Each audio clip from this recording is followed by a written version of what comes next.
รียบเฮานั้นเหมือนกันกับโตแมงภูมีไผเจ้าหูที่มันลี่อยู่ขอนไม้ผูกพังเพราะเธอผิดหักเสียหลักเจ็บแบบจังๆหมดแห่งพลังหมดความหวังจะบินต่อไปด้วยสายตาหน้าพันเบิ่งมันเหมือนควยเสื้อและงมงวยว่าดอกไม้มีใจหักมันแห่งหลายตัวใหญ่มีปีกแต่ลีกบ่ทันคิดว่าคือรางวัลผลของมันก็คือน้ำตาความหาเพียงเศษเสี้ยวทางเดียวคือโจจะบวกหรือลบก็พบกับคำว่าเหงาคิดหาทางออกวิธีจะช่วยแบ่งเบาให้หายความเศร้า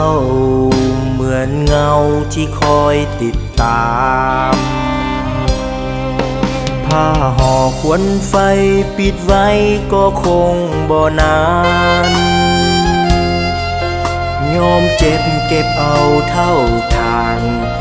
สมสารแล้วเดินจากไปในโลกความจริงเพิ่งน้อยคู่กับดอกไม้แมงผู้หอบความซ้ำใจลีตัวห้องให้ในที่ลับตา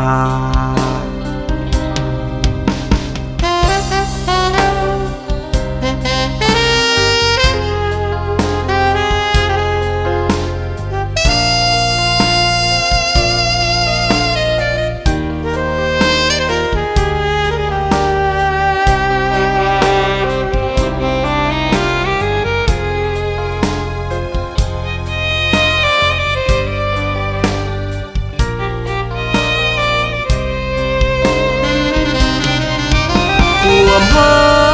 เพียงเศษเสี้ยวทางเดียวคือโจจะบวกหรือลบก็พบกับคำว่าเหงาคิดหาทางออก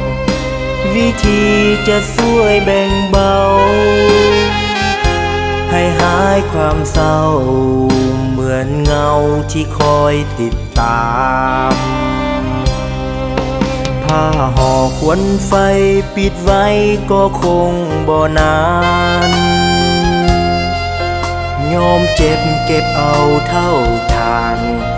สมสารแล้วเดินจากไปในโลกความจริงเพิ่งน้อยคู่กับดอกไม้แมงผู้หอบความซ้ำใจลีตัวห้องให้ในที่ลับตา